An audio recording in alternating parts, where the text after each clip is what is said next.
What's going on, everybody? So I was just reading some of the comments on the video about when I gave everybody a tour of my 29F here. And one of the questions that was brought up to me was, do I have generator issues? And the answer is yes. I'll make a video in the future that goes over all the issues I've had with this thing and how to fix them. But there is that one generator issue that I've been fighting since I've owned this thing for about 3 years now. And I think we finally found the answer. So I'll just get right into it to save some time. Let me show you what we're looking at. All right, so when you come into the enclosure, I mean, you see this RV has the same generator as most its size. It's a Cummins Onan 4000.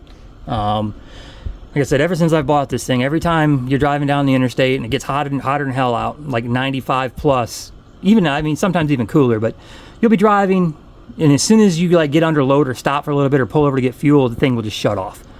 And it takes forever for it to cool off enough to be able to turn it back on. It'll surge sometimes and you turn it back on, then it'll shut back off. That's pretty much what the issue is. So you look at some of the people that talk about this generator, right? They say one of the issues was that the oil's overfilled, and when it gets hot and expands, it doesn't have anywhere to go, and then it just shuts off. So I've played with the oil levels, didn't help. I've tried different oil types, it didn't help. I did a full tune-up on this thing, new filter, new fuel filter, didn't help. It'll still, once it gets hot, it overheats and shuts off. So the reason why, I mean, especially on this RV, I mean, it's a piss poor design. This generator sits, it doesn't get any airflow. It's got this big wall covering it up. It's definitely a heat problem. And talking to a couple people that are smarter than me when it comes to engines, what they're telling me is they think it's a fuel issue. So when this thing heats up when you're driving or when you're parked or whatever, all that heat builds up. And right here, I don't know if you're gonna be able to see it, I'll go underneath here in a second. But right here is where your fuel line comes into your fuel pump. That's where your fuel filter is. You can't really see it, it's in the back over here. But what they're telling me is they're thinking that the fuel comes into my fuel filter, into the pump, and then the pump pumps it over to the carburetor. They're thinking that the fuel's turning into vapor before it even gets to the carburetor, which is starving the engine and causing it to power off.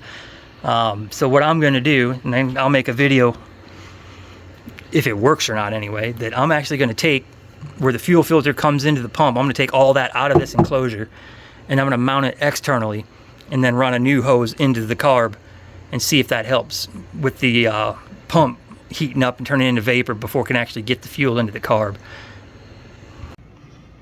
So to answer your comment, yeah, long story short, yes, I am having problems with my generator. It appears to be a heat issue. I don't think it's just to the 29F Jayco though. I think any RV that uses this generator where the enclosure doesn't give it any airflow, I think they're all having the same problem. So I'm gonna actually start tonight, I might film some of it. I'm gonna take the pump out of that enclosure and get it changed over so that pump is on outside, and then re-hose it back to the carb that way and see if that helps. I'll run it for a few hours and I'll keep you guys posted. I got a trip coming up in 2 weeks where it's a long one. I got to go to Hot Springs for several weeks and then go from there. So I'll know for sure if it fixed it or not. But I'm gonna make a video probably this week later, and like I said, I'll actually post about all the problems that I've had with this thing, because with any RV, you're gonna have a shit ton of problems, right? So I'll go through them, what I did to fix them, and we'll go from there. But overall, I think it's a decent RV if I can get this generator problem fixed. It's the only one still plaguing me. So if you have any questions, leave them in the comments. I'll be, like I said, more than happy to answer them. And I'll see you guys in the next one.